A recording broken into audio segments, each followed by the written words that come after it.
99-cent rental. This is 99 Cent Rental. I'm your host, Brian White, and I'm joined, as always, by my co-host and brother, Dave. Hey, Dave, how you doing over there? Oh, hi. I'm pretty good. Pretty good. As you know, we are sort of planning for a move, sort of a big-ish move, and we just started taking it seriously, like this weekend. Let me tell you something. Who'd have thought that moving to another country would be difficult? Would involve a lot more steps. But who knew? Whomst amongst us. Whomst amongst us, yeah. Would have assumed that there were lots of things you have to do and then do again. Like cell phones. Got to get new cell phones. That's right. Well, do you have to get a new cell phone or do you just have to get a new SIM card? Because I remember when I went to Calgary, there was like some hubbub about that. And then in the end, it turned out it didn't even fucking matter. I mean, there's like other ways there's like little things you can do, but it's like they're kind of like workarounds type of thing. So it's like you can keep your phone number, but like you're basically using an American phone number in another country, and it's like that comes with lots of different problems. There's just all kinds of stuff, and I'm making this giant fucking list, and then I'm on like page 3, and I was like, whew, there's a lot of stuff I got to do. Well, so you could always not go. It's kind of like Canada a lot. I am the sole remaining member of this family still in this goddamn country. We have parents, and they both live in this country. So you're not really. Well, you should pack up your kids, move to Calgary. Yeah. Move to Berta. Get some of that Berta beef. Get some Berta beef. Yep. So it's hard to explain to someone who never had the experience what a trip to the video store was like back in the day. Shelves were choked with absolutely bizarre crap, like tonight's movie. Made on tiny budgets, not like tonight's movie. Completely divorced from any recognizable reality. Very Holy much shit. like tonight's movie. Like tonight's movie. And it was the best. And we intend to talk about every one of them. Just before we get started, here's a little housekeeping. If you want to keep up with us between episodes, you can also find us on Instagram at Bring Me the X Pod, and Dave's over there at That Queer Wolf. Go on and give us a follow. It's a good time. We'll enrich your social media life with stuff. Mostly self-promotion. Yeah, it's a lot. Just keep up with what's going on over here. I just use it for dog videos mostly. A lot of good English bulldog content these days. My latest obsession is a meme format that I absolutely fucking love, where it'll start off with a person videotaping themselves doing videotaping. Jesus Christ, doing something stupid. They get out the Sony Handycam. A stunt that involves them getting hit twice, and usually, and so like it's kind of like a 1-2 hit, and then it cuts over to a guy playing the drum part to "My Own Summer" by the Deftones. If you hear the song in your head, you know what I'm getting at. It's very, very fucking funny.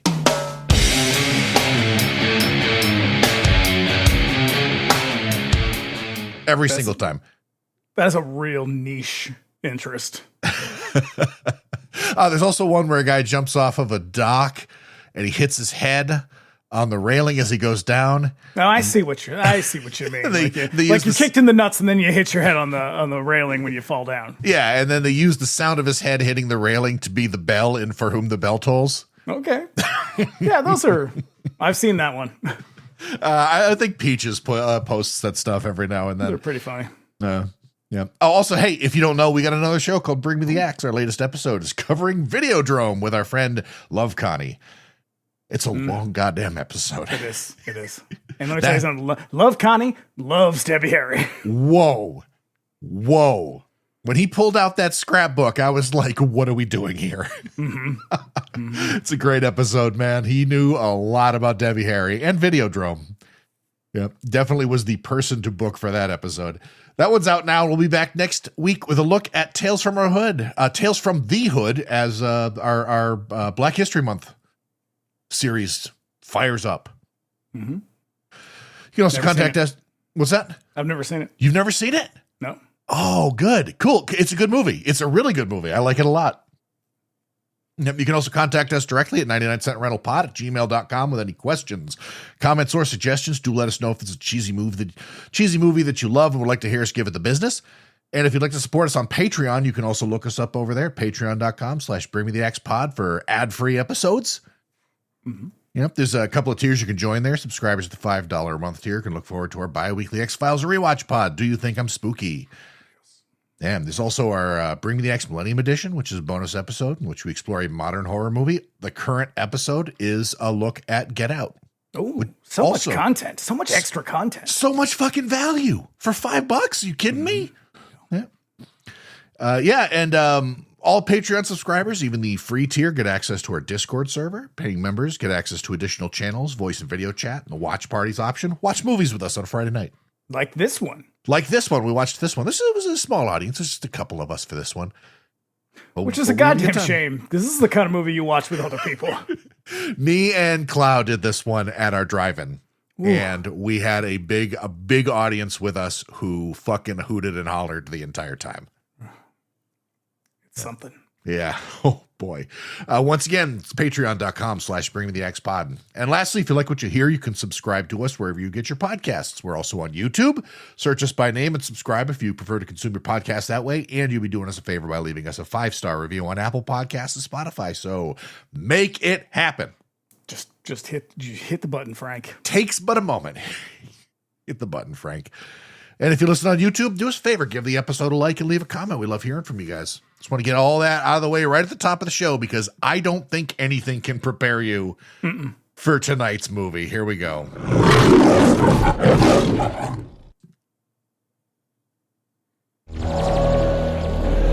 New York, a city pushed to the edge. People pushed to the limit, and no one's got the guts to stop them. It's collection time, Charlie. 3 murders, 4 rapes, 9 acts of random violence. This isn't a neighborhood, it's a war. But there is one way. One man who won't be pushed. Charles Bronson. What's the problem? Now you're gonna die. It'll be just like before, Mr. Vigilante, with one important difference. You're gonna work for me. People have got to start to fight back and hard. I sent them a message. That's him. I'll take care of him. And now, he's in the middle of a war. See what you done? You got me mad. In a world gone mad, there is only one law. His. Charles Bronson, Death Wish 3.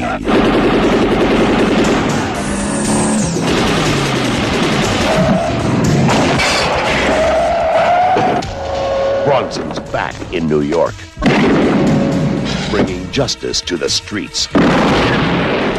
Charles Bronson, Death Wish 3.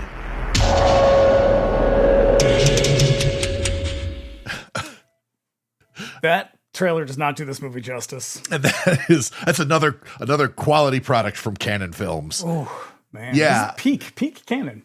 85, I believe, was the tipping point for them. Yeah, for sure. Hit me first impressions because I don't think you'd ever seen this before. Well, it's basically The King of New York if The King of New York was written by a 13-year-old boy. That was one. My second impression was, did you ever notice how much Charles Bronson looks like Cindy Williams from Laverne and Shirley? No. Very similar. It's uncanny.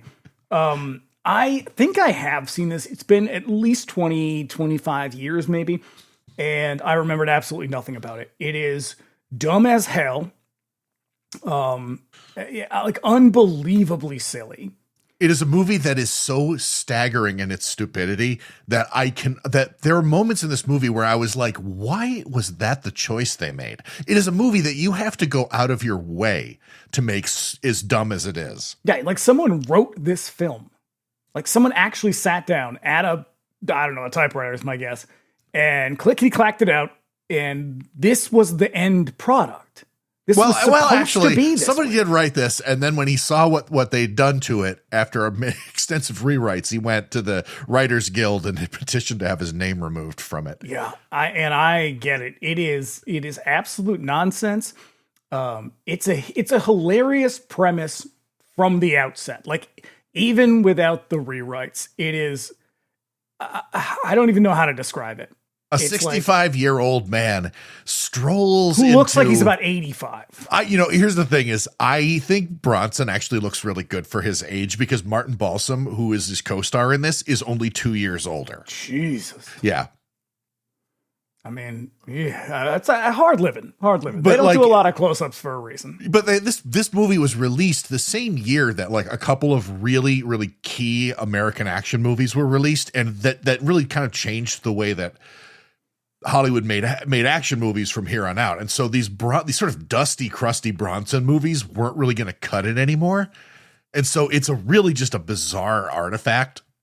It is, except pin in that, because there is something significant that happens that makes it less of an artifact historically. Yeah. Fucking hell. I can't tell you how much I love this movie. It's entertaining. I find it a little exhausting to watch because it is flying by the seat of its pants the entire time at a breakneck pace. Yeah, it's extremely dopey. And then the ending, the last 20 minutes is bananas. The way it just like goes off the rails in spectacular fashion. Yeah. And I don't know how anybody took any of this seriously. Yeah. Yeah, so, oh boy, here we go. The year was 1985. Heard of it. Year of our Lord. So here were some other canon movies released in 1985.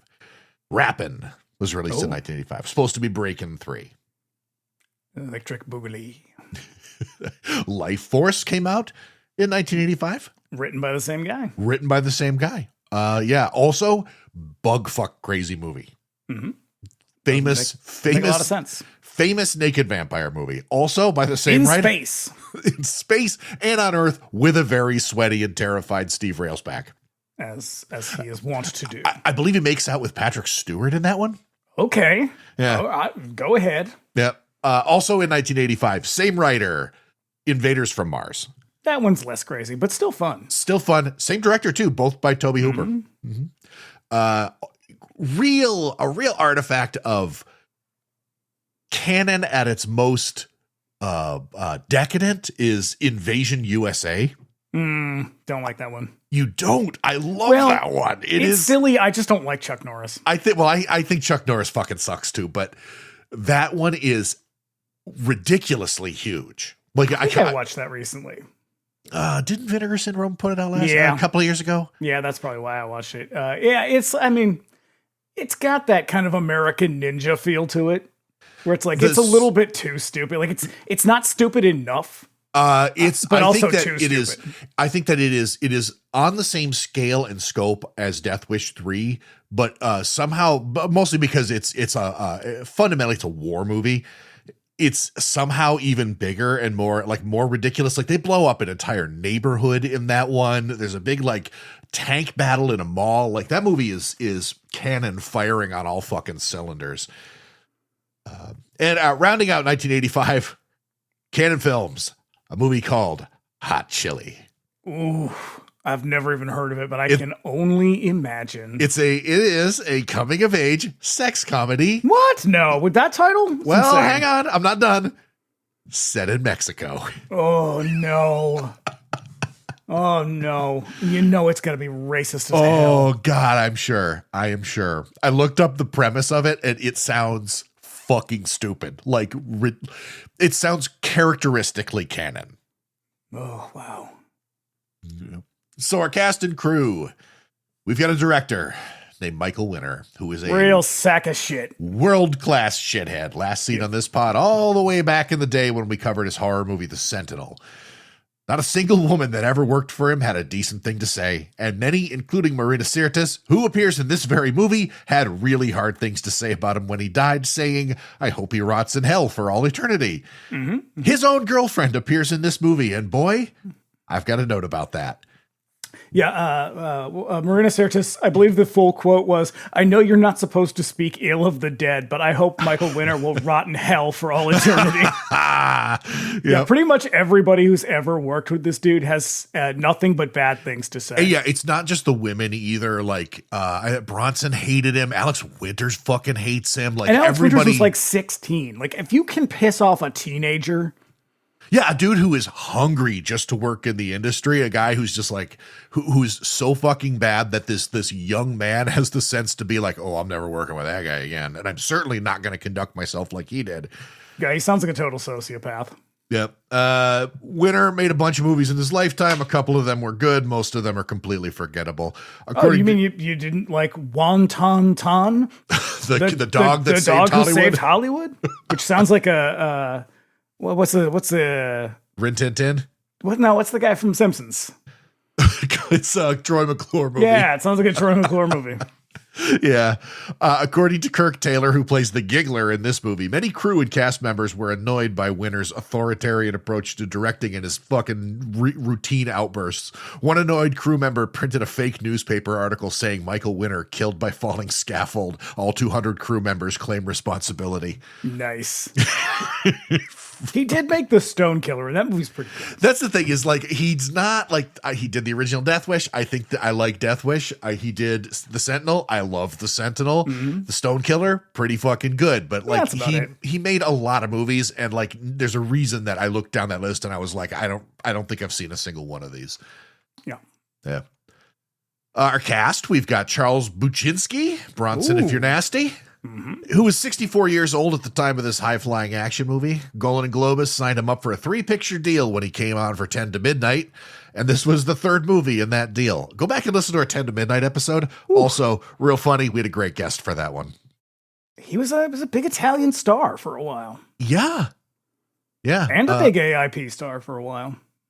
This guy, he got around, did a lot of work. Unfortunately, by 1985 to the late 80s, he got a little long in the tooth. I get the feeling he had a lot of bills to pay. That's what must have. I mean, how else do you explain Conjite? I can't. That movie offends everybody.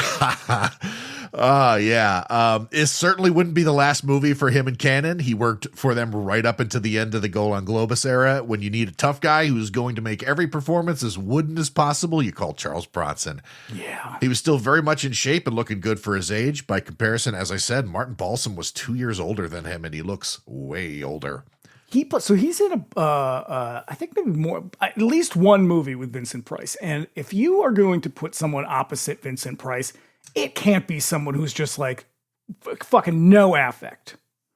Yeah, I know. Like, Vincent Price requires somebody with some dynamism. You gotta bounce some jokes back and forth. Nothing. It's just like thudding silence. Hey Ma, how about a cookie? Oh, no dice. Martin Balsam is also in this movie. But before we get into Martin Balsam, according to Alex Winter, I believe this is his very first movie. Bronson had one before it. Bronson had a driver who would drive him from his trailer and dressing room to the set, a distance he could have walked in less than a minute. Weird flex, huh? It's like all he has left. Yeah. So we got Martin Balsam, call him Arbogast. He was famously looking for Marion Crane in Hitchcock's Psycho. He's also in a lot of Italian films. Yeah, he was in I believe he's in one of Castellari's westerns. Mm-hmm. Yeah, he's also in Magnificent Seven. Oh no, not Magnificent Seven. What's the Peckinpah movie? Wild Bunch. Yes, he is. Yep, he's juror number 1 in 12 Angry Men, Cape Fear, Catch 22, The Taking of Pelham 1, 2, 3, and the pilot episode of The Twilight Zone. That's right. You heard of him? This guy had a goddamn He's in the pilot episode of The Twilight Zone? Yeah. That is the... Where is everybody? No, that's the first episode. Is it The Lonely? It's the time something. The time element. The time element? The time element. Are you sure about that? Yep. Let's see. Where is everybody? What's that? I thought it was Where is Everybody? Oh. Like a lot of old Hollywood dudes, Bronson included, Cannon managed to snatch up all these classic from golden hits of the 50s through the 70s, pay them handsomely, and then cast them in the absolutely moronic garbage that they produced in the 1980s. For instance, Martin Balsam's role in the Delta Force as one of the hostages. He's also married to Shelley Winters in that movie. Ooh, tough call. And if that might seem a little strange to people that these usually men would be in these movies, it's because back in the day, actors They all had gambling debts. Well, but back in the day, actors didn't get paid the same way they get paid today. So it was plausible that after they stopped working, they would just have no money. And a lot of them had no family because they had left their family back in Oklahoma in the 30s or whatever. Yeah. Also, looking up, all of these guys were married 5 or 6 times. Oh yeah. So they were good at it. When you're good at it, you do a lot. That's true. That's true. Real good at marriage. Practice. Yeah. And rounding out our cast, we've got Gavin O'Hurley. Ooh, bad casting choice. I disagree. Also, weird casting choice. Yep, definitely. He played the often joked about missing Cunningham from Happy Days. He was the original Chuck Cunningham. Oh, that's right. He was Chuck. He's Chuck Cunningham. He's very easily the weirdest casting choice of the entire movie. He's the big ginger menace of whatever part of New York this is supposed to be. And while I think he's actually pretty great as the villain, mostly because of how quietly he plays the character, he is just such a weird looking guy. He's extremely out of place in this movie. Very much so. He's the son of Dan O'Hurley, last seen on this pod in our Halloween 3 episode. And if you're listening to this, you're either most familiar with him from the Bond movie Never Say Never Again, or as our CMP agent Preston King in Twin Peaks. He's also in Willow. Yeah, he's in Willow too. Oh. Yeah. Got rid of the reverse mohawk though. Well, that's because it was a very poor choice. So we got a couple of taglines here. You ready? He's back in New York, bringing justice to the streets. Okay. Yeah. And then there's this one that was on, I think it was on a pre-sales poster. He's judge, jury, and executioner. Yeah, pretty basic stuff. So the movie's production, very strange road to production on this one. This movie was greenlit in 1981 before Death Wish 2 was even finished. Very excited. Death Wish 2 made its money back before they even rolled cameras when Cannon made a deal with HBO. Same with this one, too. Yeah. When Bronson balked at coming back for another Death Wish movie, especially one scripted to be as violent as this one, he started haggling over his fee. So Cannon made a very ballsy move. They offered the part of Paul Kersey, famously played by Charles Bronson in 2 very recognizable movies, to Chuck Norris, who was their new I love that they're star. just fuck it, we'll just replace him. No one will notice. That's crazy. That's nobody would fucking do that these days. But these guys we have talked about it a million times. They have zero commitment to artistic integrity. Yeah. Just, can we make this movie? Can we make it fast? Can we make it cheap? Oh, and will Michael Dudikoff be in it or Chuck Norris? And they did make it fast. Yeah. Norris turned it down, feeling like the violence in the movie was too negative, whatever that shit means. I will say the violence gets talked up a lot. It's not that violent. Okay, so this movie was originally rated X for violence, which I find a little hard to believe. It got an R rating with a couple of trims and an appeal. I think the only thing that they had to cut out was the part where Fraker stabs the guy in the throat. But everything else is put back in it. Well, there was an up close shot of the knife in his neck and stuff. Yeah, It's not that. No, there are far harder R-rated movies out there. Still, Bronson objected to the degree of violence in this movie as well. It's definitely harder than the other movies he did, even with Cannon and further entries into the Death Wish series. They're both there's a couple more after this one. They're both pretty tame by comparison. Well, he also objected to the fact that Michael Winner, after they finished filming, went back and shot more violent scenes to edit into the movie. Yeah. Which is, a little sleazy. Not surprising, but sleazy. I mean, it's his fucking movie. Cannon probably was like, yes, this movie definitely needs to be a little bit more bloody. Bronson could just be like, This is a bridge too far. It's like, buddy. We used to make Western pictures. They never did this. So script came from another canon busybody, a writer named Dan Jacoby, who also wrote Life Force and Invaders from Mars, as we said up top for Toby And Hooper. Arachnophobia. He also wrote Vampires. He wrote Vampires. He wrote Blue Thunder, and he wrote The Philadelphia Experiment, which is a strange fucking sci-fi movie. Interesting that they would choose someone who is so clearly skilled at a particular genre. Yeah, he's a sci-fi writer. And so then he turns this thing out, and everyone was probably a little surprised. And it's like, well, what did you expect? Yeah. He doesn't make what's movies he doing like shooting this. laser guns? If there were laser guns, they should have left him in. It wouldn't have been any weirder. No. Jacoby's script was fairly prescient for the new direction of action movies, and these old Dusty Bronson tough guy movies weren't really going to cut it anymore. 1985 also saw the release of Rambo and Commando, which dramatically changed the direction of American action movies. So Jacoby wrote a movie to match the new expectations, pretty much to everyone's dismay. Winter commissioned alternatives, which fell flat, and they went with Jacoby's scripts. But when he saw the final cut, which featured extensive rewrites of his material, he petitioned to have his name removed from the movie. I'm also sure that he was like, this is the stupidest shit I've ever seen. It is pretty stupid. His name in the movie is Michael Edmonds. Yep. If the neighborhood in the movie doesn't look much like New York, that's because they shot a few exteriors in New York City and then built a neighborhood set on the grounds of an old hospital in London. It is so obviously not New York, and it is also so obviously a set. There are times when like a cab will pull up to drop somebody off in a scene, and you'll see, like, if you're paying attention, you're like, where is there a fucking dirt road in New York? Nowhere. Nowhere. Where is there this much open space? Oh. Also, yeah, I call it the Bronx because the Bronx was still on everybody's mind.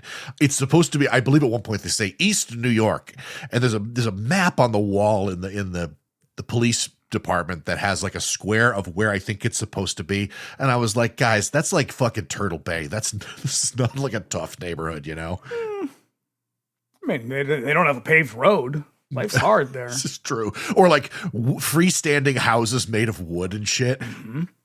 Classic New York. Classic New York. Scenes from a city. Mm-hmm.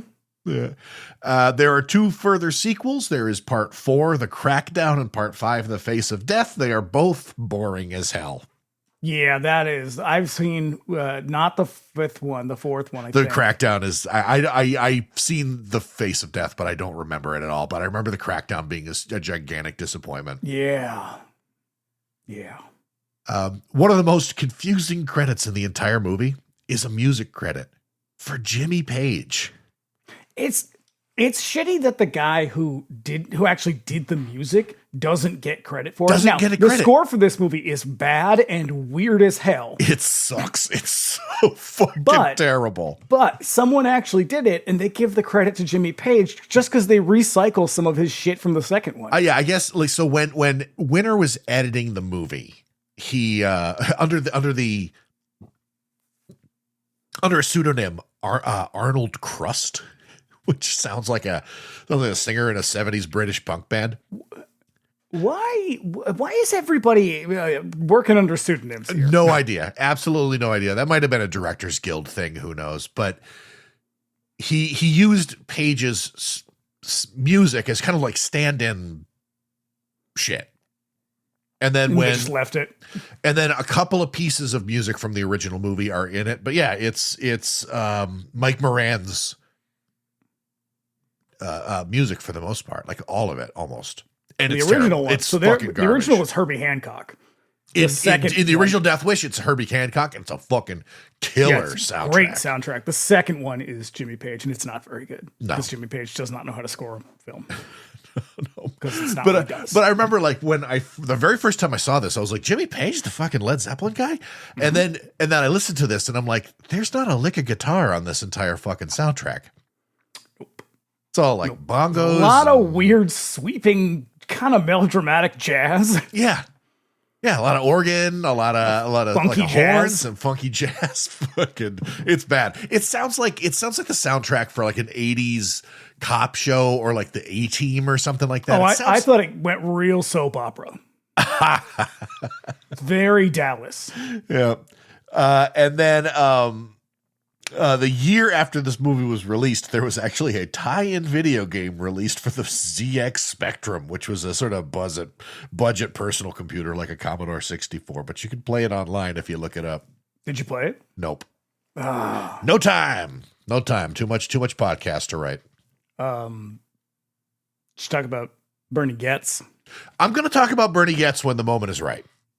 When is there a wrong time to talk about Bernard Getz? The subway vigilante. Mm-hmm. Yeah. I am going to guess that the press loved this movie. No, they did not. Would you like to hear about it? I would love to hear about it. Tell me about it. Jay Carr over at Yonder Boston Globe. The old gray lady. The old green lady. Death Wish 3 is the movie that gives Charles Bronson the excuse to Rambo Brooklyn.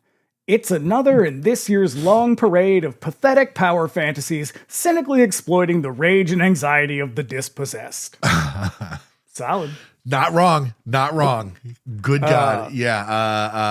This shit was like peak Republican fantasy. Mm-hmm. And like, there is a reason that you're still seeing like Donald Trump's head fucking painted onto the original Rambo poster and shit. Oh, it's so gross. They just love the idea of shooting minorities. Yeah. Now this is the closest you're going to get to a charitable review. Okay. The movie is faithful to form. There is not a moment of credibility in the movie, and the ending is sheer chaos and anticlimactic at that. Mr. Winter runs out of imagination before Mr. Bronson runs out of ammunition, but that should not detract from its appeal. Along with the pleasure of seeing predators get their due, fans of the Death Wish series may also count on the usual vivid and noisy nature of their disposal and their imperturbability of the disposer. It's a lot of words. It is. You made it through. You did it. Yeah, that's about as nice as anyone's going to get. Here's Patrick Goldstein, the Los Angeles Times. The old gray lady. Like its predecessors, this is a vigilante fantasy that fits its dictionary definition. There's nothing even vaguely heroic about, much less believable, about Paul Kersey. I can never say it. He's a sad, pathetic soul whose grisly public executions only put his friends in mortal danger and provoke more rape, murder, and pillage. He's not wrong. Nope. He's not wrong. This guy shows up and everybody's so happy that there's a fucking a guy in town who's willing to murder all of these criminals, but it just kind of gets everybody else killed too. Yep. So here we go. Thing 2 and Thing 1. Death Wish 3 is a pathetic bid to one-up Dirty Harry, and it may be the first movie where the director and both co-stars have publicly denounced elements of the film. That's why Death Wish 3 ought to have a Woody Allen film as its subtitle, Take the Money and Run. 1 star, Jean Siska, Chicago Tribune. I'm surprised he wasn't a little angrier at this movie. I think it's hard to be angry when you can't even take it seriously. This is true. Thing 1. Death Wish 3 is a marginally better movie than the second part of this series. Enough better to earn a 1-star rating instead of none. My only other observation has to be about Bronson himself.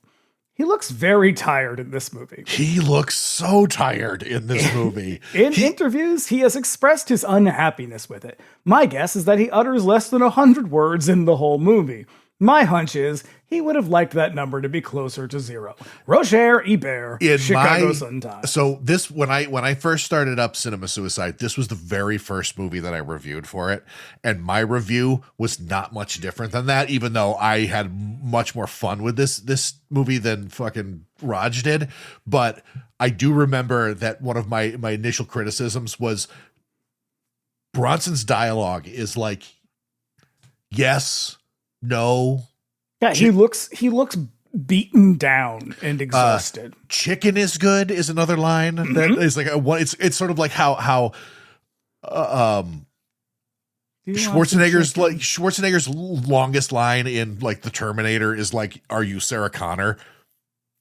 Well, that's because he doesn't speak English. Charles Bronson did. Most of Bronson's dialogue is like that, except for when he unpacks a new weapon and then in front of like an awestruck crowd is just like reading off all of the specs for the weapon. His face lights up. And he looks so excited. And finally, that tastemaker above tastemakers, the old gray lady herself, the IMDb user. They got their finger on the pulse over at the IMDb. I'm actually wondering why any of these actors agreed to be in this piece of shit. It is so unbelievably stupid, but I did watch to the end. I just had to make sure the bad guys lost.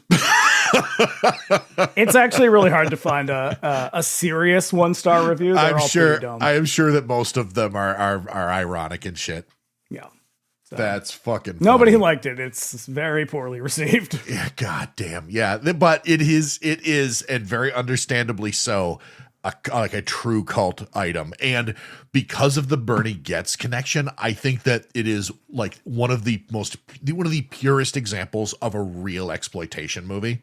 Well, so that's why I brought Bernie Getz up earlier, because a lot of critics accused them of rushing to get this into production because of that. Oh, hey, you know what? To cash in on that. You know what? That's because they did. That's because they did. That's because they did. That is real gross. That is real gross. Real fucking gross. But yeah, well, if you don't know, Bernie Getz was fuck it. No, I don't know. I think he's still alive because I looked him up. I was like, because I was going to say, like, if Bernie Getz were alive today, he'd love like MAGA or something like that. And I saw a picture of him like in like 2020 with Curtis Sliwa. So he's not a good person. Oh, no. He was Bernie Getz. So if you don't know who he is, let's go. Let's do it now. I was going to save it for later because there is a scene in the movie that is a direct reference to his attack. So I think it was a year before this came out. December 22nd, 1984. Yeah, he was a guy who was sort of a mild-mannered, like lifelong New Yorker who he had been, I think, mugged once before. And he was real paranoid, not very like emotionally stable. And he started carrying a gun for protection one afternoon on it's one of the fucking subway trains. He claimed that this group of black teenagers, that's an important part of the story, were trying to rob him. And so he like lost his shit and shot them all. And then but not just in like self-protection. Like once he had shot them all, he like stood over them and shot them again a couple times. And so, he was sort of heralded as a hero in New York because everybody was real sick of the petty crime and the violence that was occurring all over the city. It has a real heavy racial element that got overlooked a lot at the time. It sounds like these kids were just kind of being shitty teenagers. Like they weren't really threatening him. Well, hang on. Oh, I wrote an episode about this. They were not threatening him. They were just being assholes. They were being shitty kids. And he maybe interpreted that as that because they were black. And like this is where we get a lot of that, like, well, were they teenagers? Like one of them was like 14 and it was that thing of they were all like 18. I think all of them but one were 18 or were 19 and one of them was 18. And then it came out after that, like Bernie Getz was kind of a racist. And he had said a bunch of like really shitty things to his neighbors about like, fighting back against minorities. He's just kind of an asshole. If you want like for a much broader sort of look at this, our Bronx Warriors episode goes into sort of like the condition of New York in the early 80s. It was kind of hard. It was tough. Petty crime was definitely a fucking problem. Yeah. But yeah, he was a guy with a gun in his jacket. Also, it's illegal to carry like a firearm in New York City. Yes. And so he had this thing illegally, and the way that it went down, he was like looking for for years. He'd had this thing on him and he was looking for an excuse to shoot somebody. Apparently he'd sort of like flashed it a couple of times whenever somebody fucking looked at him funny, but it was a 5-shot revolver. He fired on all 4 of them, shot I think all 4 of them. Yes. And then as one of them was like barely injured, and he stood over him and he gave him kind of a pithy Clint Eastwood line and then shot at him again, but missed. Yeah, this is some real ice bullshit. Like a guy who's just looking to feel better and like tougher about himself.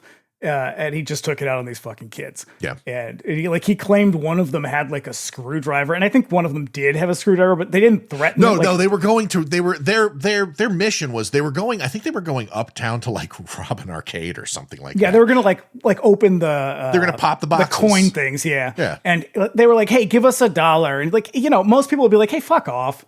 But he he saw his opportunity and took it. It's real fucking gross. Yeah. Yeah, and then he fled the city. Yeah, the ensuing investigations on him by the press was like, oh, this guy's racist as hell. Yeah, and a little bit crazy. Yeah, like his wife divorced him because he sucked. Like nobody really liked him. He had no friends. Like he really was like your ideal ice guy. Yeah. Oh, good God. So to cash in on that is pretty cynical. Yeah, because I mean, the public reaction was like, yes, it's about fucking time somebody stood up for the little guy. The white public reaction was that. The black community had a different reaction. They were like, what the fuck, man? Yeah. Whew. Yeah, but I think most of that hype was also way outside of the city, like in the usual spots of like places where like the hardest crime that goes down is like maybe somebody crashes their car while drunk. Billy Joel crashing, just crashing right into someone's living room. Everybody look up that story. It's one of my favorite stories. Because I just imagine, what were those people thinking? They were like, honey, was there a car here before? Was Billy Joel here before Billy we Joel? left? Did you invite him? Piano Man, play us a song. Do we know Billy Joel? Oh boy. So if there's nothing else, we're gonna dive into this movie right after these messages. All right, so we open on a bus ride into the mean streets of New York City. That's right, the funky city. The soundtrack is working overtime. Oh man, it is. It's wacky wah-wah guitar and lots of jazzy saxophones and slapping the bass. Oh man. Our man, Paul Kersey, fresh off his stint of murdering minorities in Los Angeles, is back in town after all these years. Do you think Charles Bronson saw himself here? Like back when he was like making westerns and shit in the 60s. I think he was just like, one day I'll be riding a bus and making a third Death Wish film. Little did he know there were 2 more to still be made. But it's nice to know that Paul Kersey takes the bus, just like regular people. He's just a regular guy. Mm-hmm. He's just an innocent man. Normal man. Meanwhile, in the boogie down Bronx, a bunch of hoods and leather vests and weird insignias painted on their face. Yeah, go get used. That was all of the New York we're going to get, everybody. They plan to make a move on an apartment while the female Cenobite from Hellraiser 2 keeps watch. Yeah, it is. My note is, how much do I love the aesthetic of this gang? It is immeasurable. So this year, this is 1985. Canon also released it was either this year or the year before. Canon released The Exterminator 2. Ooh, that's a bad one. And shit, I'm trying to think. There was another one where the gang they're not just a gang. They're presented as like a cult. Oh. They got this like symbol painted on their heads. In Exterminator 2, Mario Van Peebles is the bad guy. He plays a character. His name is X.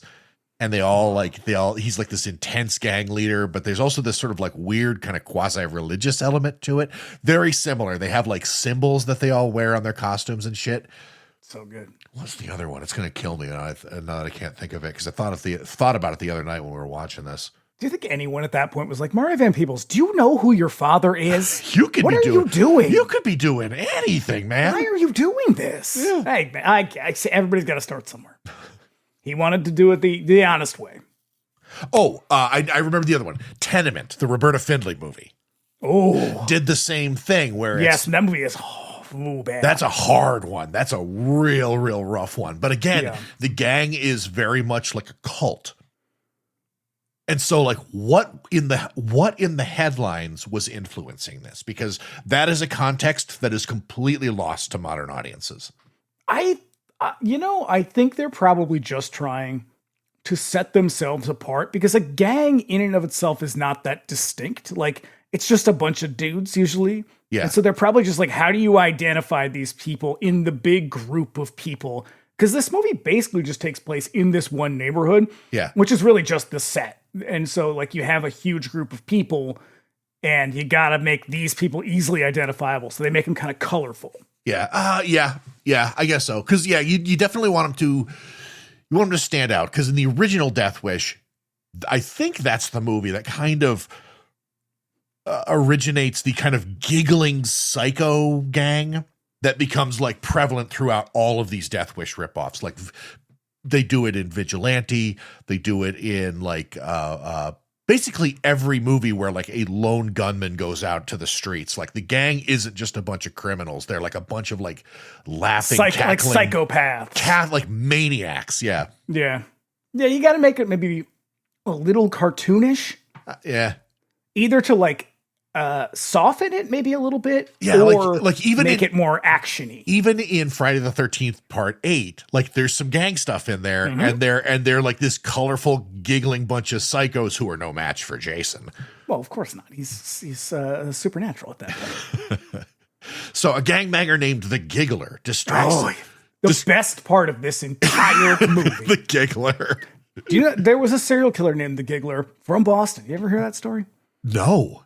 There was in the 60s. I can't remember. His name was Richard something. I don't remember what was I think I wrote it down. Oh, Keith Harrison was his name. So not Richard at all. You're close.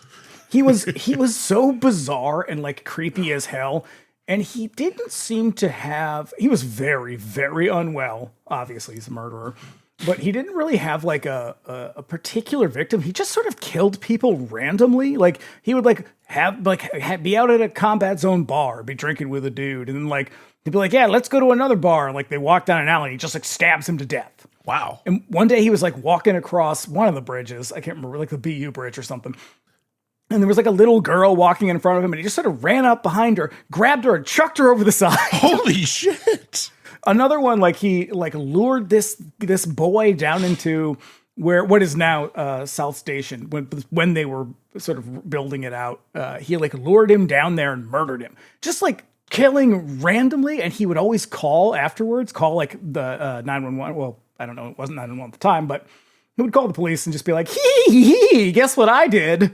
And then like he'd be like, here's where you'll find the body. And then eventually they did arrest him. It didn't take long because he's a crazy person murdering people like in broad daylight. What you'd call a disorganized murderer. Yeah. And I read an interview a long time ago with, I think it was the police chief at the time. And he was like, he was the most unsettling person I have ever spoken to. And I interviewed the Boston Strangler many times. Wow. That's incredible. And I think they didn't, at first they thought it might have been, because this is around the same time as the Strangler. And so like, they were like, maybe it is the same guy. It turned out it wasn't, just this dude randomly killing people and then hilariously calling the police and laughing. That's amazing. Yeah, he's like the Joker. That's not the extent of it. Good story. The Giggler distracts the old man inside while Bill S. Preston Esquire and another creep sneak in through the fire escape. You know who's not believable as a criminal? Bill S. Preston Esquire. Little tiny baby-faced Alex Winters. He's very funny. When he shows up in this movie, I smile. I think there was gotta start somewhere, Bill. I read a note that was just like so there is a pretty heinous rape scene later on. Yeah. And he, I guess, was like asked to not be in the scene because he didn't want to be associated with it because he was like trying to build his career. But also it was like, nobody's going to believe you're a part of this. So they break up this guy's windows and they rush in demanding money. And they beat the crap out of him as our man Paul gets off the bus at Port Authority. He makes this is, I think, where we learned that their thing is like robbing old people. Yeah. They're so fucking evil. They just rob old people. And I get that that's what he's going for. But if you want money and valuable things, there is definitely better targets than old people. Old people living in like these burned out tenement buildings. I know. So Paul makes a phone call on a payphone, and the phone in the apartment of the old guy getting his ass kicked rings. And the creeps, they pay it no mind, and they continue to rip the place to pieces. All the neighbors hear the violence, but they do nothing.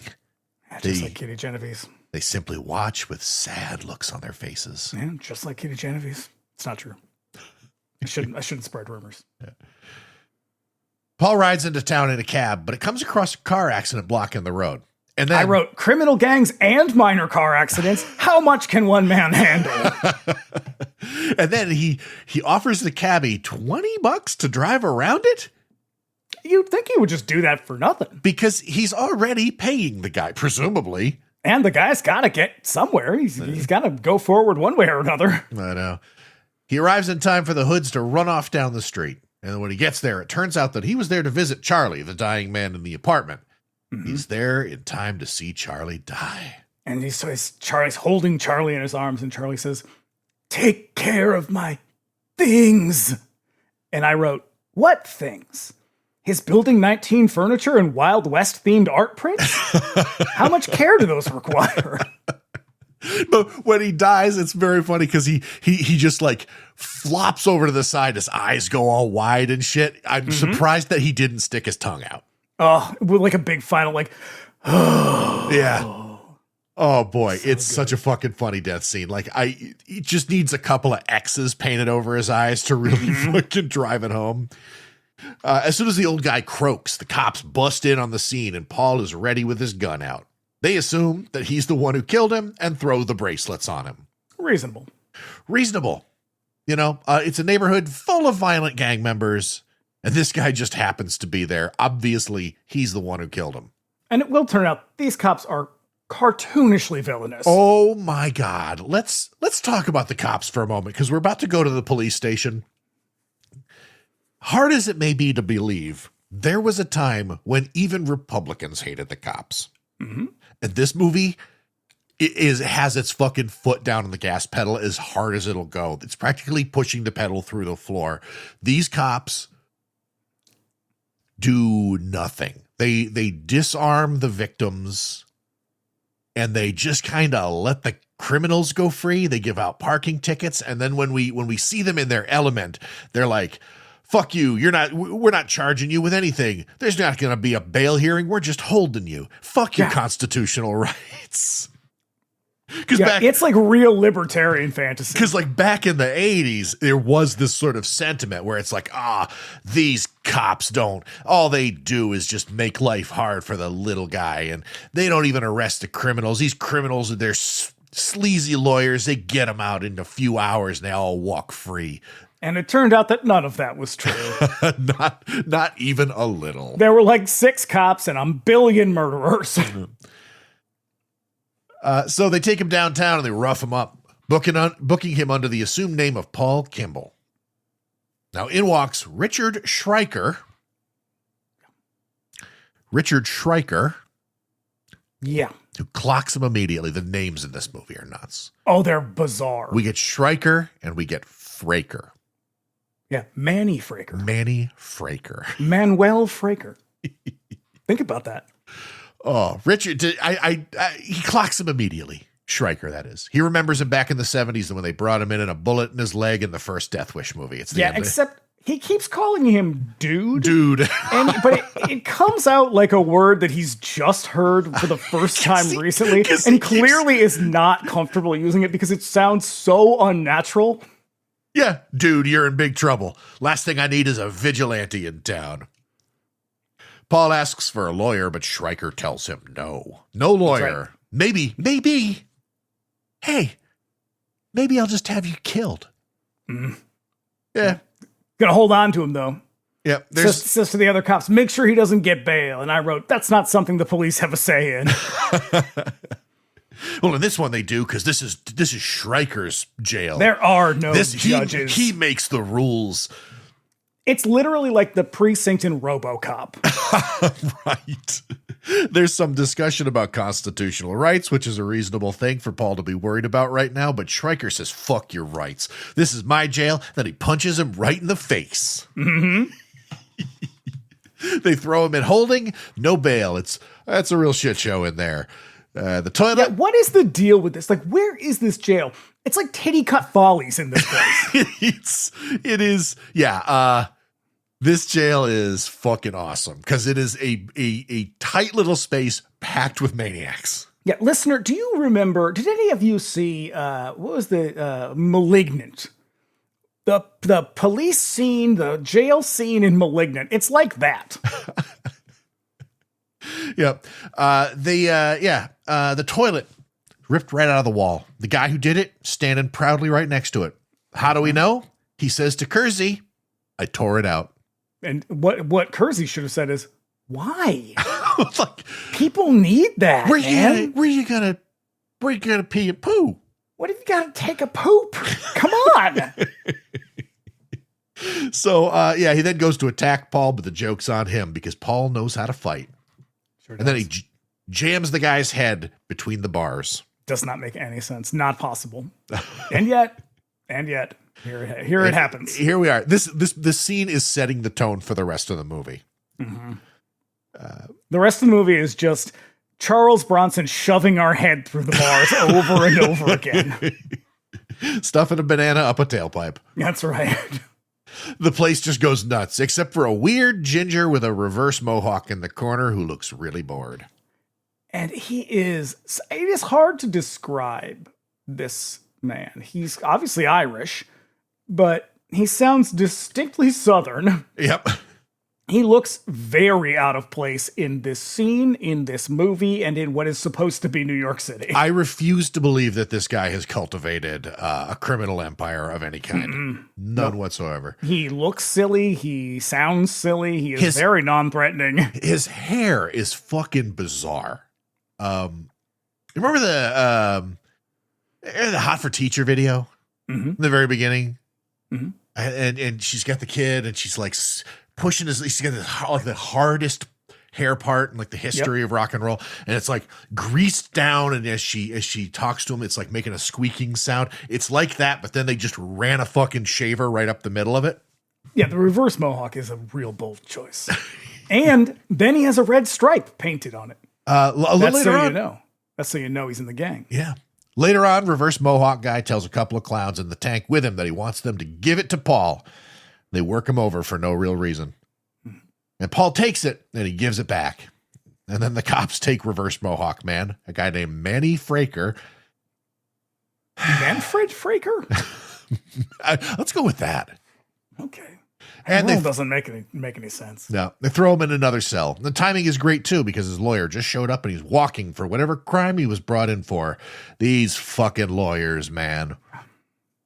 Sharks, every one of them. Every one of them, just so smarmy and sleazy. As he leaves, Fraker tells him to look him over at his turf at Sutter and Belmont. Just a little detail you'll want to remember. So in walks lady lawyer, Catherine Davis, who wants to know what they're doing with Paul. No bail, no charges, no problem. Get the fuck out of here, lady. Mm-hmm. Wait, a lady lawyer? Now I've seen everything. Yeah. What's next? A lady doctor? Why, they'll attract bears. In the morning, there's a briefing in the police station. Stryker goes over the latest crime statistics. It's a war zone out there, boys. Murder, muggings, rape, drugs, and this is all just on Sutter and Belmont. Ooh. They put more cops out there to police the streets, and all they got was an 11% rise in reported crime. These useless pigs, man. Mm-hmm. Stryker needs a new approach. So he pulls Paul out of holding, brings him in for a little one-on-one. He hates these creeps, see, but he can't do anything about them because he's he says, I can't do much about him. I'm a cop. And I was like, but you just beat the crap out of Charles Bronson. What are you talking about? They're not allowed to stop crime. But I guess they just cause it then. Yeah. Just they're worse than the criminals. Mm. Yep. God, it's like fucking nobody could win in the 80s. You're just a dude trying to like fucking get by and make a living, and like everybody's complaining about you. Garbage man, police guy, whatever the fuck you are. Everybody's got something to say. Yeah. So what he really wants to do, Schreiker that is kill them. Mm-hmm. So he goes over a list of vigilante action in other cities that he assumes is Paul moving around, righting wrongs. Paul plays it off because he's done with all that business. But here's the deal.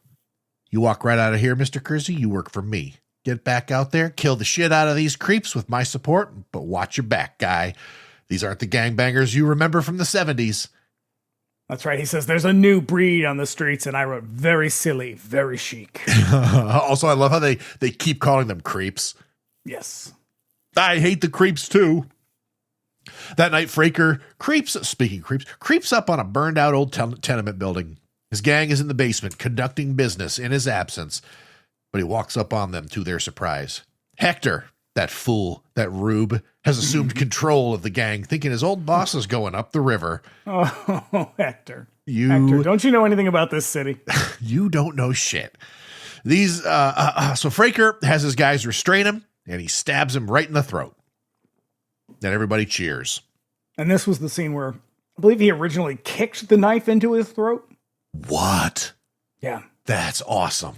That's why they made him cut it. Because it's pretty great. I mean, he still stabs him and you still see it, but like in the original one, he kicks it into his neck. That's pretty cool, though. Yeah, there's a couple of stuff that they wrote but didn't film. Apparently, one of the things happening in the prison when they bring Paul in is like there's a couple of guys just like raping a dude in the corner. Yeah, I'm fine with them leaving that out. Fucking Christ. So Catherine works out Paul's paperwork and encourages him to sue the department, but he's not terribly interested in that because he has punks to kill. And he needs but she's not done with him yet. She's already gotten one look at Paul Kersey, and she is thirsty. Ooh. Paul, you still got it. You silver fox. Yep. So he has punks to kill, and he gets back out on the streets, back over to his old buddy's place on, where else? Sutter and Belmont. They're doomed. I know. He shows up just in time to watch the giggler snatch some lady's purse. He tries to chase him down, but you know what? Too fast. Giggler's too fast. It's too fast. He has two skills. He giggles and he runs. He's good at both. And he does both of them at the same time? Yeah. Crazy. Very good. Meanwhile, out on the streets, Bill S. Preston Esquire is acting bogus when he spots Counselor Deanna Troy driving in her car. Not content to simply catcall her, he leaps on the hood of her car and clings to it as she drives away. Unwise. And then even worse, she pulls into the same parking garage where Paul is looking for the giggler, and lucky for him, or for her, he's there, and he instead whips Bill's ass with a piece of pipe. You'd think it would do a lot more damage hitting someone in the face with a pipe. No, just a minor setback. Give him a headache. She doesn't even say thank you. She doesn't say anything in this movie. Nope. No. I think she's supposed to be like, she doesn't speak much English. Yeah, I think that's really what it is. Okay. Back on the street, he catches the attention of Bennett, Charlie's neighbor, and he invites him in and shows him his place, which has been broken up by the punks. It's nice, though, that he's making friends his own age. There's a lot of old people who live on Sutter and Belmont. All of them, I think. Literally everybody, every elderly person in New York lives in this neighborhood. Mm-hmm. Yeah. He explains that Charlie wasn't playing the creep's game anymore, and he intended to do something about him, so they killed him. And he points out the three that did it as they just hang out on the street, and he points out their leader, reverse Mohawk having Manny Fraker, who returns the glance. And he's like, why doesn't somebody do something about this guy? Why doesn't somebody just go smash him in the face? And I wrote, you can't just go up and smash a guy in the face like in the old days. Born in the wrong time. Can't punch you just can't smash a dude in the face because of woke. That's right. So Paul's like, what the fuck, man? You live like this? And Bennett has nowhere else to go. His business, which is a spot where he fixes taxi meters, it's right there. Yeah. Very specific. Fixes clocks and taxi meters. I do two things, buddy. I fix clocks and taxi meters. And I'm real good at both. His whole life is right here in this little neighborhood. So they go over. Sucks. It's pretty depressing. They go over to Charlie's apartment where the rent is paid for the month already, so Paul takes up residence there. And this is where we get some real, like the first of the really wildly inappropriate score. Like it is going like low key noir, but then it switches hard into like these sweeping melodramatic moments. It's really weird. I kind of get the feeling they're trying to sort of do both the kind of noir. You got to keep it cool and chill at night. So it's a little jazzy, but it's a slow jazz. But in the morning, they shoot this whole thing like a Western. This movie is basically Shane. And so they're trying to kind of get that grandiosity in there. Okay, that would make sense. It's done very poorly. Yeah. The soundtrack is awful. It's fucking terrible. It's too goddamn loud. Mm-hmm. So in the morning, they spot the giggler making another snatch. And someone goes to the giggler. He laughs when he runs. Nobody catches him. No shit. In walks Rodriguez and Maria, the girl Paul helped out last night, and they thank him for helping her. And Paul gets a call from some friend of his who informs him that his friend Wildy is coming for a visit. Who's Wildy? Don't worry about it. Yeah, who or what? Yeah. Paul hits the street to set up a P.O. box and he buys a used car. And then he tells Bennett, the car? That's bait. They go up to meet they go up to meet Eli and Erica Kaprov, who are making dinner, and they invite him to join them. What a nice man he is. Yeah, he says, "What's that delicious cooking I smell?" And it turns out that delicious cooking is coming from the Eastern European couple's apartment downstairs. Whoever wrote this movie has never had Eastern European food, I take it. Stuffed cabbage, he says. And he's like, it smells great. And I'm like, buddy. Paul. Does not. Come on, man. And Mr. Kaprov is wearing what looks to be like a full tuxedo. He's a very well-dressed Jewish gentleman. Yeah, they are a stereotype. So over dinner, half this movie is just old people stereotypes. Over dinner, they hear the punks breaking into his car. Paul politely excuses himself and goes down to see what the matter is. Punks casually break into the car and they pull the radio out, which is what you do. And then he's like, "Hey, that's my car, guys." But they don't care. They pull their knives on him. And Paul pulls his gun and casually shoots them both and then returns to dinner like nothing ever happened. Hilarious. I fucking love it. So back at police HQ, Schreiker, whose position in the police force is a fucking mystery to me, tells the police chief to fucking arrest these gangsters because he wants bodies on slabs and they can be your guys or theirs, but bring them in. So I'm dying to know what Schreiker does for the city. Well, he beats up Charles Bronson. He sasses the district attorney. He was hired specifically to beat up Charles Bronson. Mm-hmm. I mean, later on, he's going to be doing a lot of work. Yep, he's pulling a pension just for beating up Charles Bronson. Back on the mean streets, one of the creeps is hassling Rodriguez and Maria again. He says, "Give me $5, which is what the guys said to Bertie Getz right before he shot them. Mm-hmm. Yeah. And then one of them gets down behind him, and then they push him. And it was like, man, it's so stressful living in this neighborhood. Someone might steal your wallet or just like pull a classic prank on you. Oh, this schoolyard the old play. Shaving cream in your hand while you're sleeping. I was expecting them to like whip his ass when he was down or something, but no, they just do that thing where he gets down on all fours and they knock you over and then they laugh and run away. Yeah, just a real classic goof. Bad gangsters, man, bad dudes all the way down. Can't catch a break in Sutter and Belmont. So yeah, before it can go much further, Paul shows up, punches that creep right in the face, much to the delight of a neighborhood kid. And me. The other people in the neighborhood, they love it too. Mm-hmm. So Fraker calls Paul up and just kind of asks him what he's doing. Hey, what you doing? What are you doing? Just you up? Did you already eat dinner?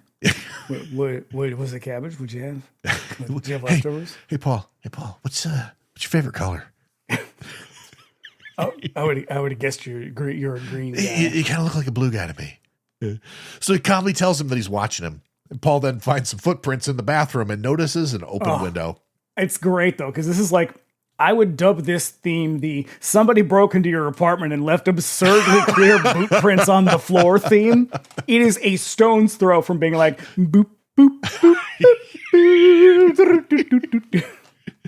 Oh, these creeps have been in his place. Can you believe that? So he sets them out. They've been in everybody's place. They just fucking climb through the windows like 7 times a day.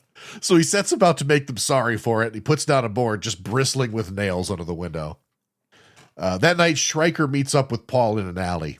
He wants a bus, but Paul won't help him. He's in his car flashing his lights like he's cruising him. He's like, tell me something, Schreiker. Why don't you just arrest Fraker? And he's like, no can do, Kersey. He's clean.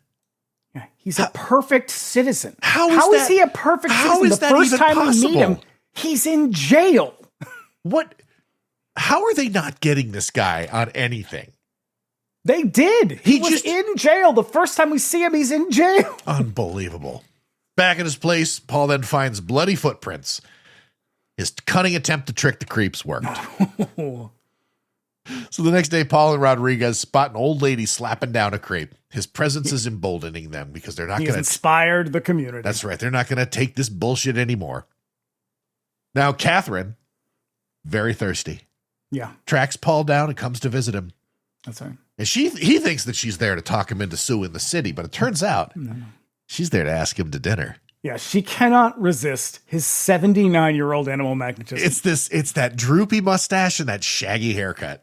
Who could say no? This woman is a solid 30 years younger. She's got to be maybe 30 years old. Yeah. Yeah. Obviously much, much younger. Yeah. This is probably the least plausible part of this movie. His wooden charm just won her over on sight. Oh, so but you know what? He's a single man. He's ready to mingle. Mm-hmm. He agrees. It's been a while. You know, her place Friday. Fucking good for you, Paul. Chicken. On her way out of the neighborhood, she catches Fraker's eye. She is now marked for death because ladies, they don't do well in Death Wish movies. Yeah, she's basically like, I got to get out of here before I get mugged. Ba-dum-bum. Back in the neighborhood, two cops force their way into Eli and Erica's place. No warrant. So much for the Fourth Amendment. He was reported for waving a gun around. The creeps keep climbing into his back window. So what the fuck is he supposed to do about these guys? It's like they can't catch the criminals, so they harass the elderly neighbors. Yeah. Apparently there was a scene that was cut, but it was in the TV version of the movie where like in this part, they relieve Eli of his gun, but in another scene, they relieve a person in the neighborhood of a dog they were using to fucking protect the house. Are dogs also illegal in New York? Hey, man, listen, if you've got anything that's going to stop a crook from coming in your house, the cops are going to take that shit. No locks on the doors. No chains. Definitely no giant mouse traps by the window. So, yeah. And so, what's he supposed to do about these guys? But if they hand over the gun, the cops will leave. So he hands it over, leaving them unprotected. And wouldn't you know it, that night, the creeps climb in the window and steal their TV and then smash the place up before their helpless asses. It is comical. Because this gang is comical. That actor who plays like that gangster has the craziest energy. Because they're not just he's the one. Like, I think we're supposed to think he's like on drugs or something. He's like bouncy in a weird way that you're like, hey, you need to just cool it. All right. Listen, you're exhausting to be around. You are like, you feel like you're about to explode. You take all the B12 right out of me. Mm-hmm. So, but like they're standing there like huddled in the corner as this guy like is screaming in their faces, and he keeps like taking pictures off the shelf and like smashing them on the ground. And he's like, "We'll come in here anytime we want. You hear?" But the best thing about the gang, silly as they are, is that they're having a really good time. They're having fun. They like being around each other. That's what matters. It's just it's a social club for friends. What do you think they were going to do with that TV? Well, they must have a million. They must have a million TVs at this point. This is what I was saying before. If your objective is to make money, which is the point of being in one of these types of gangs, to the extent that these types of gangs ever actually existed, I don't think targeting elderly people in the tenement is a good choice.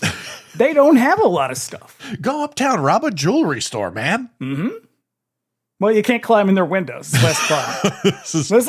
The fun of it is half of the thing. Yeah. The money is sort of secondary. So Paul assures them that he's going to take care of it, and he sets up this elaborate spring trap with a board. It's a giant mousetrap. It is. I was so delighted by this. I laughed out loud. So is Erica. She is very delighted when she sees that, because if somebody comes through the window, the board swings up and smacks them in the face. So the gang hits the street that night as Erica, Eli, Paul, and Bennett have dinner again. More cabbage, I'm sure. Well, it's left over. They learned this in the war. Yeah, they hear the spring trap go off in the other room, and when they go to check it out, they find 2 teeth stuck in the board. Now, how was this person climbing through the window? Well, seeing as we've seen how this... do you cross the street? Ass first? Do I got the light? I imagine, because we've seen this guy in several scenes so far, and he's so high energy and wiry, I just imagine that he was climbing through the window with a huge grin. Oh, like his head, like all the way back, laughing maniacally as he climbed through. Head first, face first. So the next day, Rodriguez and Paul chase the giggler as he grabs another purse, but they're just too slow. Could this wieldy friend of his catch the giggler? Brother, you better believe it. Mm-hmm. When Wildy arrives... He's the only one who can.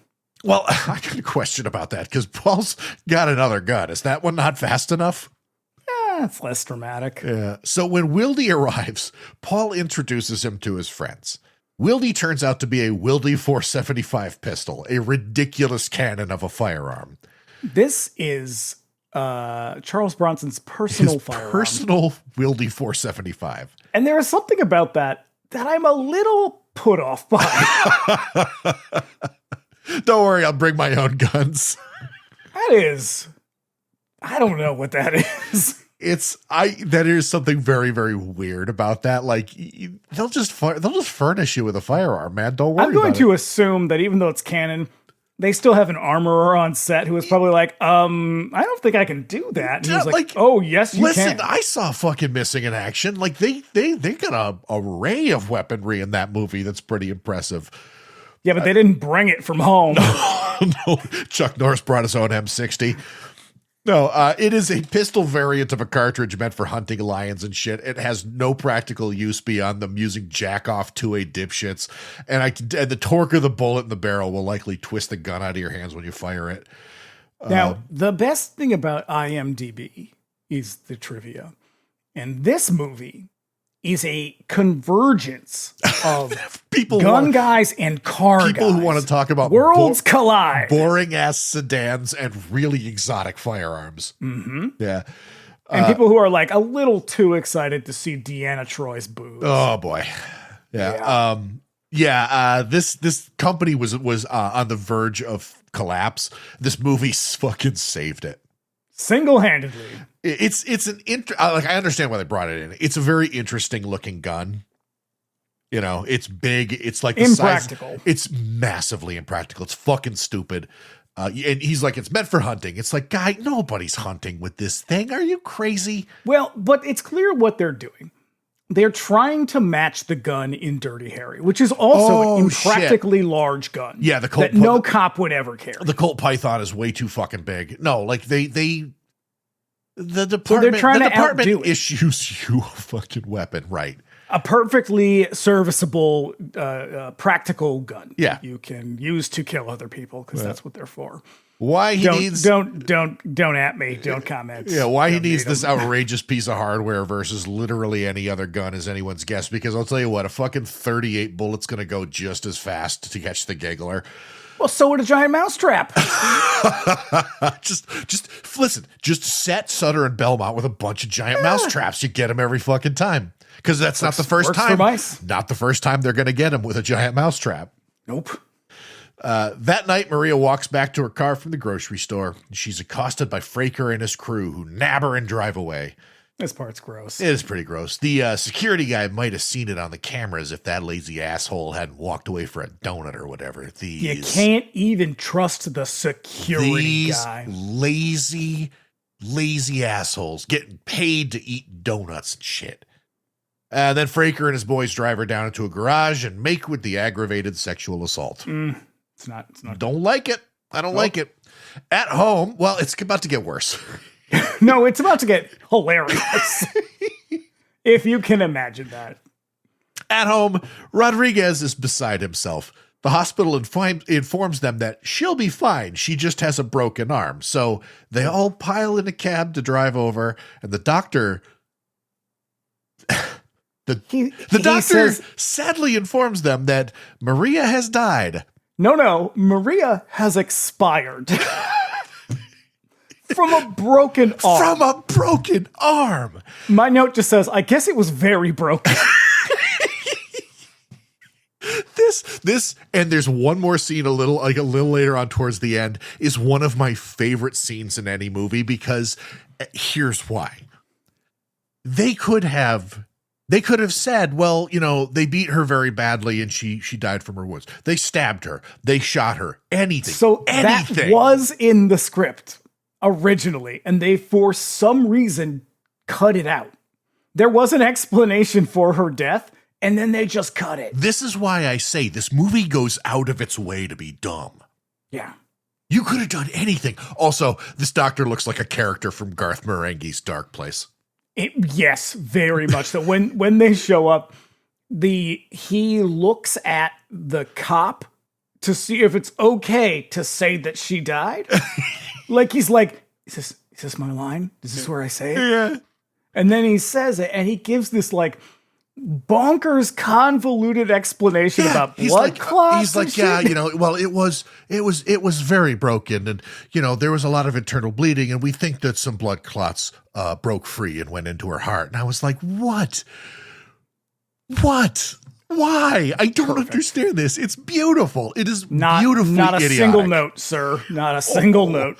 Oh, so Kersey and Rodriguez look over the security footage with the chief of police, who tells them that they can't make any faces out. No ID, no charges. So all we heard was wild giggling.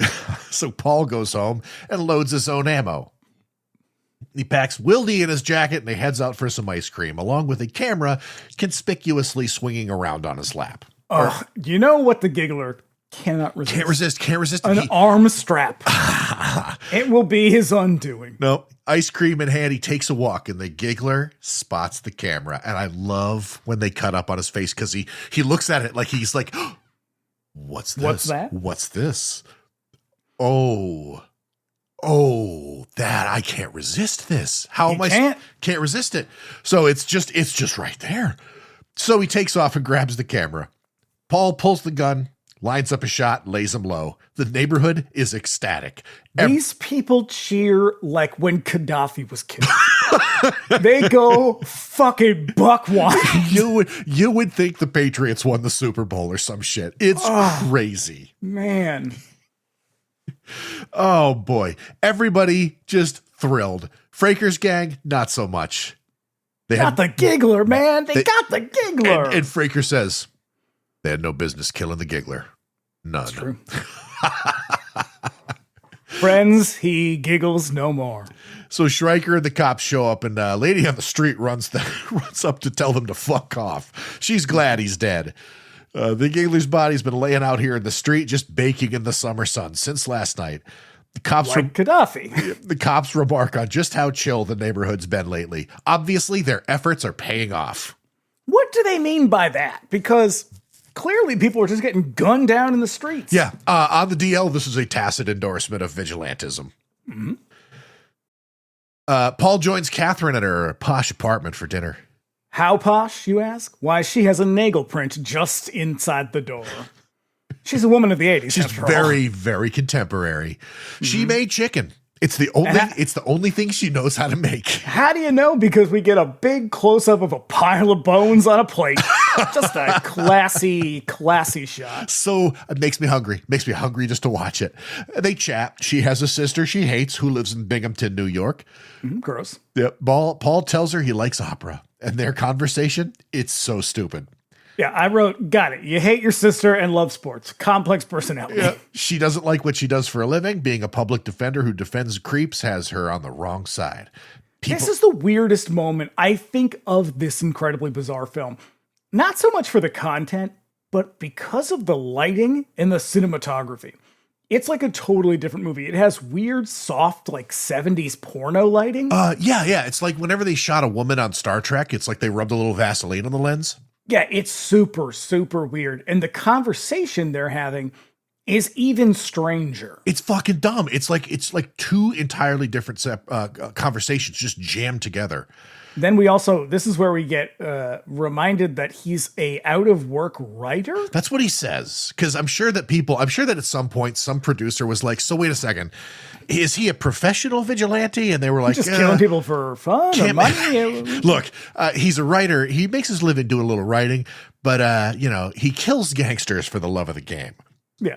Now, and these days, which is the weird killing is the which is weird because in the first movie, he's an architect. He's an architect, yeah. And in the second movie, they don't even. I think in the second one, I think he's still an architect, but like it's just sort of like, hey, remember that last movie? This movie, like they make absolutely no attempt. Well, these days he's retired, but he still likes to write about it.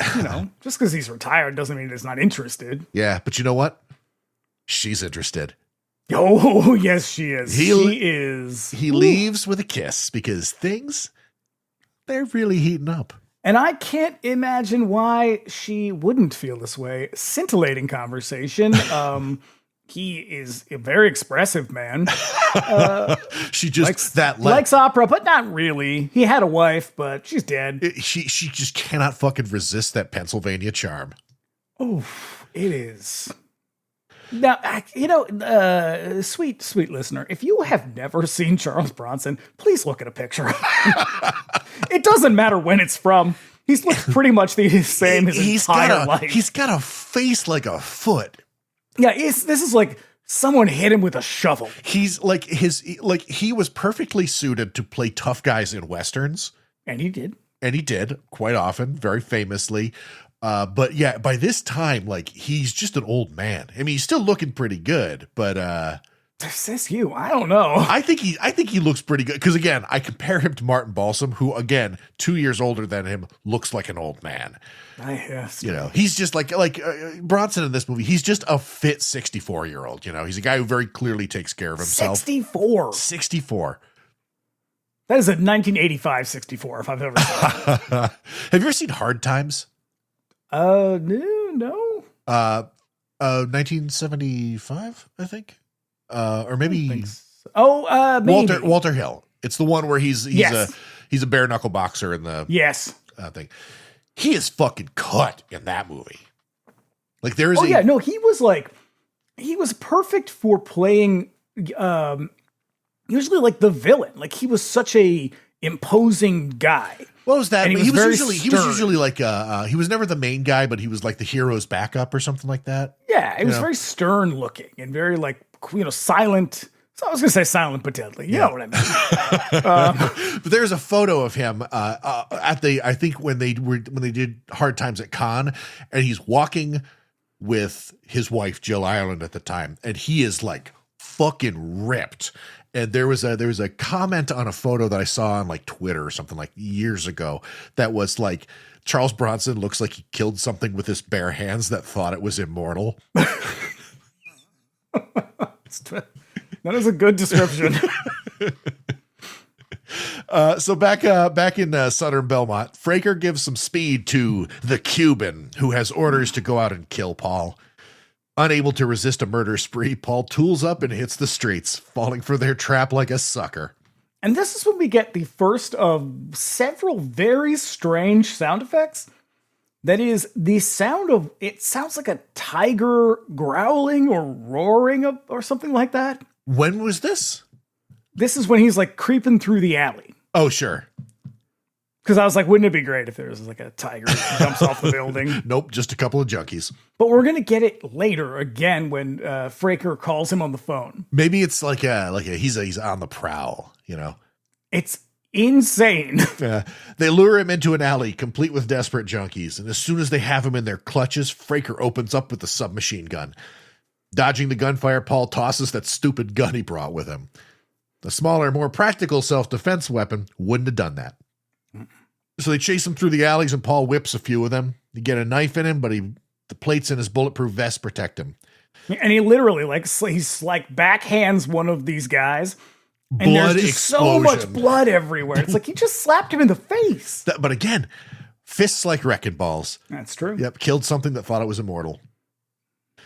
So yeah, they corner him in a vacant lot, and it looks like it's curtains, but Paul climbs up a fire escape to the roof of a nearby building, and the Cuban chases him. And they head to the roof, and Paul fakes him out, bum rushing him from the shadows, grabs the Cuban, and he throws him over the side to his death. Then he recovers his gun and goes home. In the morning, Schreiker shows up to his apartment to tell Paul to cool it for a couple of days. People are starting to notice that this old guy in the neighborhood is taking out the trash, and it's bad for business over at the police station or something. Fraker calls up a man named Emil, one of the old guys in the neighborhood, to tell him that he needs to come home and help his wife because she's like sick or something. But then he... this is the scene that I was just like, what is happening in this movie? Just nobody knows. Nobody knows. But then he reveals that he killed her as retribution for throwing one of his guys out of his store, which seems a little extreme. This is going to hit Paul real hard. Emil can see Fraker in his house from the street. He runs and then calls Paul up to tell him that it's his fault.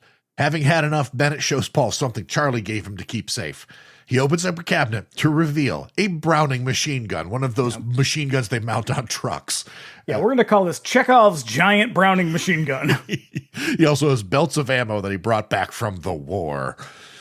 Paul tells him to cool it with that because somebody will get hurt. You can't just go firing that thing off in an apartment. Like, listen, they're gonna fire off some large ordnance inside of an apartment at the end of the movie. He leaves, and then he goes to see Catherine again. She's on her way out of town. She's going to go visit her sister in Binghamton because things in the city suck and she needs to get away. So she's going to Binghamton. She wants to see Paul one more time, so they kick it. This scene, they must have felt ridiculous. They must have. When they're done fucking, she tries to talk Paul into leaving town with her, but he's like, no way, baby. Ain't nothing in Binghamton but Speedies. That's true. And Speedies are good, but they're not that good. No, you can make them at home. You can order that sauce on the online. Yeah. So they leave to go get some dinner, but Fraker and his crew are out there in a car staking the place out. They follow. Is her murder going to be hilarious? Yes. Yes, it is. They follow them as they head over to the mailbox spot so Paul can pick up his mail. He leaves her in the car. Fraker runs up, punches her right in the face, and then pushes the car down a hill in notoriously hilly New York City, where it collides with another car and explodes. Paul?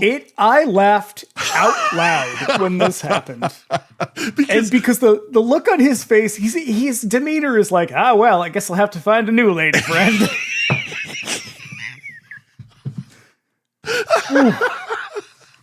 I can't fucking believe this movie because he literally does just kind of look over at this burning wreck of the car and he's like, shit. Nothing I can do about it now. So he goes back to Catherine's place where Schreiker and the cops are waiting for him. Since Paul can't seem to curb his murderous impulses, Schreiker has the boys bring him in so he can cool his heels for a few days. Out at Bennett's shop, the place is exploding. Literally. A crowd What is this clock shop, Phil? It's like nothing but C4 and barrels upon barrels of gasoline. He's keeping all of his ammunition in this place. The explosion is insane. My favorite thing is they keep cutting to the crowd, and it's this huge crowd of people. And it takes like 4 cops to restrain Bennett, who keeps going, that's my shop. That's my shop. And it's like, wait a second. If they were to let him go, does he intend to run in there? Yeah, he's got to save all the clocks and taximeters. And barrels of gas and oily rags, fucking bullets. So Bennett goes home and against orders brings out one of the machine guns. He points it at the punks who run at the sight of the gun. But when it fails to fire, they turn around and run up the fire escape to Bennett. They grab him and they happily throw him off the fire escape. And then they high five as they walk away. They cheer like they all just won the big game. It is hilarious. Immediately following a conversation between Paul and a cop who tells him that Schreiker doesn't want to talk to him, Schreiker charges in and lets him out, telling Paul that Bennett is in the hospital, so they go over to see him. They want to make sure he doesn't die of a broken arm or something. Bennett tells Paul the other gun is still in his apartment. Why don't you go over there and use it to kill everyone? And then he goes out the window, giving Schreiker the slip. Oh, sneaky. What a fool. He grabs his mail, receiving another couple of conspicuously large packages, and takes them home. And then he grabs the machine gun and belt ammo and finds Rodriguez waiting for him. In his apartment, he reveals the latest mail. Some psycho out there in America is sending Paul an anti-tank weapon and ammo. I would like to know who. He's got his own Danny. Where do you find these people? It is literally a rocket launcher, which he casually leans in a corner. Mm-hmm. Fraker, meanwhile, is feeling the heat. Yeah, because he's like, you got to get them all bunched up together. And I was like, that shouldn't be hard. They're always all bunched up together. So, Fraker is feeling the heat, so he calls up some unknowns and asks for backup. Now a whole gang of bikers roll in the neighborhood to help Fraker get things back under his control. And they all seem really happy to see each other, which is nice. They're old buddies from the war. The camaraderie is nice. They ride all over the place, terrorizing the common people. Paul and Rodriguez run out on the fire escape with the machine gun and commence to mow down everyone in sight. And Paul is obviously holding the handle of this gun. He's also holding it by the barrel. Now, I don't know much about guns. That seems unwise. I guarantee that's a shroud. It's meant to sort of like vent the fucking heat from the barrel, but I guarantee that fucking thing is hot. I would assume. And also, that gun must buck like crazy. You don't hip fire that fucking thing. It's usually bolted to a truck. Anyway. Feeling pretty good about their chances, the people in the neighborhood bring out all these guns they've had stashed the entire time while Paul continues to shoot everything that moves. This is where the movie goes off the rails entirely. It's been moving at a fever pitch this entire time. Like, it is just like bang, bang, bang, bang, bang, scene. And it is ratcheting up the tension like every time. Like, when you think the ante could not possibly go any higher, it gets even crazier. So the gang trashes everything in sight, literally dancing on cars and breaking windows. Oh, that guy's my favorite. The guy dancing on the hood of the car. Because he's like doing the butt. It's great. Twerk City. Mm-hmm. They casually play with a bunch of hand grenades like a bunch of goons. One guy picks his teeth with the pin of a grenade, and then they use them to blow up some cars in a store. Paul is hip firing the machine gun and wrecks a car full of goons until they run out of ammo. The police, unable to stay out of it and eat donuts any longer, finally arrive. So he continues to mop up creeps with his wildy. The fire department shows up to try and put out some of these fires, but it's no use. Because everything is blowing up at this point. People are leaping off of roofs as buildings collapse. The gangsters fight the cops and easily handle them. The police have apparently never heard of using cover. I wrote, how come the police car didn't explode? And then my next note says, oh, there it is. Paul wastes more creeps who are carrying a struggling and mostly naked woman up some steps. She was apparently Michael Winner's girlfriend at the time and later accused him of literally whipping her and keeping her as a sex slave. He's a scumbag. Bad guy. Just a bad guy. Made mediocre movies. Mm-hmm. Some bikers come riding down the street and the neighborhood people think, okay, this is my other favorite scene. I was going to say, this is my favorite scene in the movie. Some bikers come riding down the street, and the neighborhood people close on them with a chain, and then they all rush out into the street and shoot them where they lay, and then, I shit you not, a crowd of children run out into the street and literally jump for joy over their bodies. It is the craziest thing I've seen in a very long time. Can't fucking believe that they filmed this scene. It's fantastic. It's they are jubilant. So good. It's not looking good for the creeps. The cops are starting to rout them. One of Fraker's guys tries to pry his way into an apartment building and catches one of Paul's spring traps in the face, but this one is loaded with a knife that stabs him in the forehead. There are going to be so many bodies just everywhere. It's going to be like when you break a glass in your kitchen and you just like finding little pieces of glass everywhere for like months and months. Paul almost gets sniped, but Rodriguez saves him at the last minute with this like ridiculous zip gun contraption that probably should have exploded in his hands. Yeah, why didn't he just give him a gun? They're everywhere. They're everywhere. Everybody's got them. Then Bill S. Preston Esquire sneaks up on Paul as he reloads, and he's about to shoot him, which is most egregious. Lucky for Paul, Schreiker is on the scene to shoot the place up, and he wastes Bill. Now the cop's on the killing spree. Bogus. Whew. And the two of them take off into the streets, just firing in all directions, just making a day of it, having a good time. Mm-hmm. The entire neighborhood is getting in on the action now. They all fight back. It's like the Seven Samurai, except there's only one samurai and everything is really stupid. And on fire. Paul is now out of ammo. He runs back to his place to get more bullets. Fraker sees him making a run for it. He follows him. He climbs in through the window as Paul reloads and gets him dead to rights. But along comes Stryker, who puts some bullets in Fraker, but he also gets shot himself.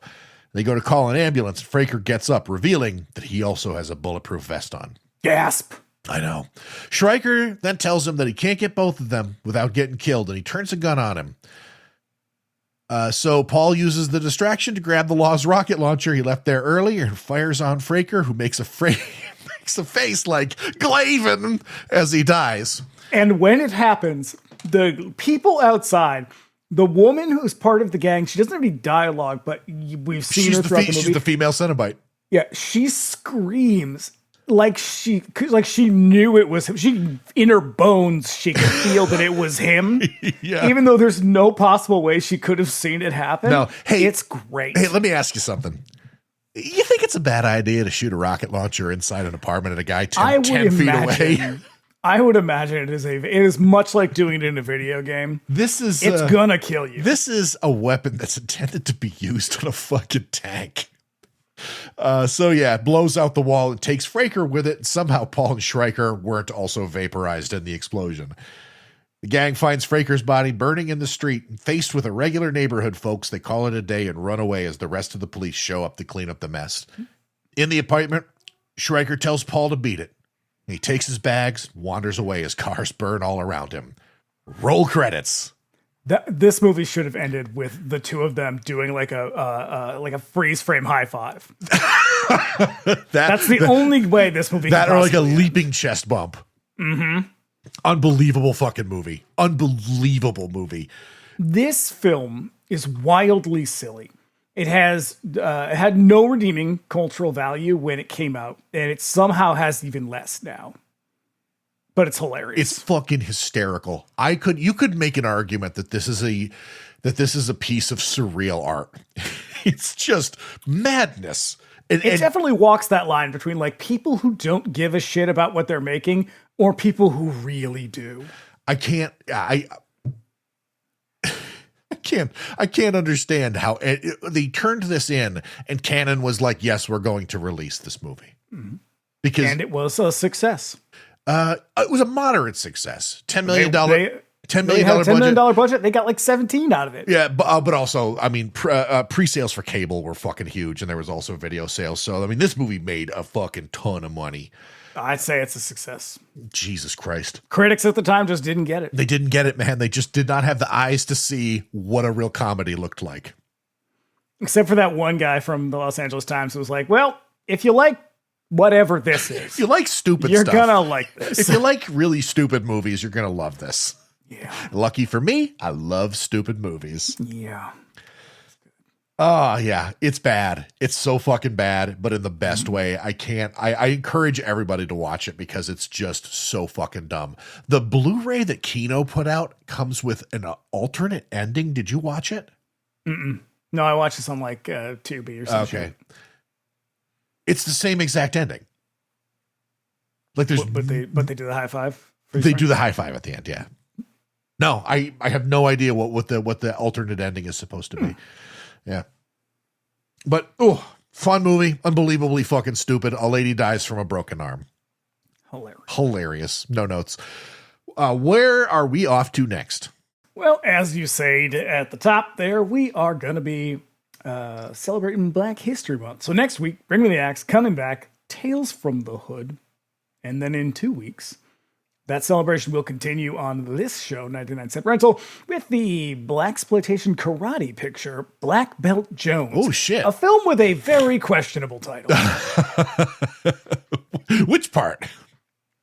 All of it. Each word. All right. Well, that was Death Wish 3. We will see you next week. We will see you next week with Tales from the Hood. And then in 2 weeks, we'll be back with Black Belt Jones. See ya.